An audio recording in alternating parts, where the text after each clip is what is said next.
Yeah. Cool. I got a question. Yeah. Yeah. We were kind of talking about before everyone got on, but can you kind of, with your generational, background and now baseball switching more to a technology side of analytics and technology, where do you stand with all that? I was taught from baseball people without much technology, right? So I think growing up, when I played in the field, I was observant. I could read bats. I could position myself according to the way they were swinging at certain pitches.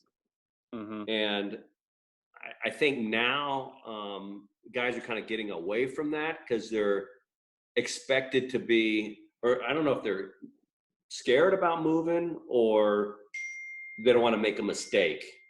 Yeah.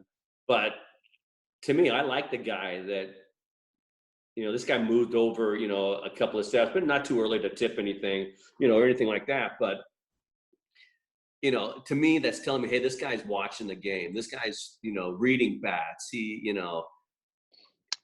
I'm on the base, and this guy, every time the catcher catches the ball, he drops his head, and, just things like that. I mean, you can set these guys up for like delayed steals and is this guy easy to steal on? Does this guy have a move? Does, even base running is become,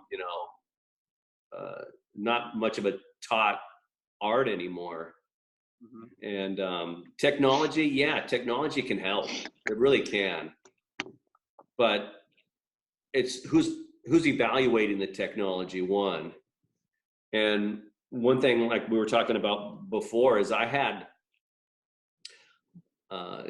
one of my responsibilities during the game was moving the defense, and I did it in Double-A, and I did it, last 2 years also. And we have a lot of information on these guys, but the information that we're getting is the thing I want to get to is a way to interpret the information. So we were getting this information, and the analytic guy gives me this pie chart on, this hitter, and he's right-handed hitter against a right-handed pitcher, and he hits, 65% of the time to pull side, okay? But what's not seen in these analytics is, yeah, he's right-handed, but we have right-handers that throw 88, and we have right-handers that throw 98. We have, the first couple of innings, you're dealing in shadows. So guys are late on balls. They're not seeing the ball as well the first couple of innings. Mm-hmm. So you might be playing guy to pull, but he's not seeing the ball. So these balls are going the other way. Oppo.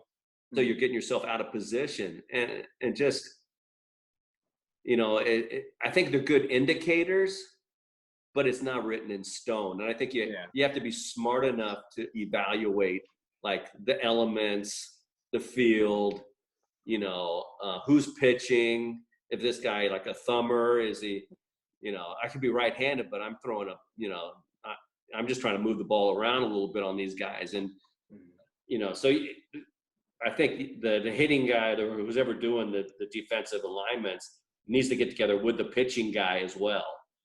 How are we pitching this guy? How are you guys going to attack him? And they have their little charts too, where this is his hot zone, this is his cold zone, and this is his swing and miss zone. But I'm more of a let's start him. Okay, he's a pull guy. Okay, so we'll go slide pull. I'm not a big let's move the guy big shift unless he is 80% like everything, right? Mm-hmm. And like I said, if I got a pitcher that's not throwing hard, then I'm going to move the guy a little bit. I'll move that, shift the whole infield. Usually it's the whole infield to shift the pull, and the outfield is shifted a little bit oppo. And the numbers help, but like I said, it's not a given. It's a percentage for a reason. Mm-hmm. We can say, hey, this guy has hug the zone, hug the line a little bit more at third because this guy hits a lot of balls down there.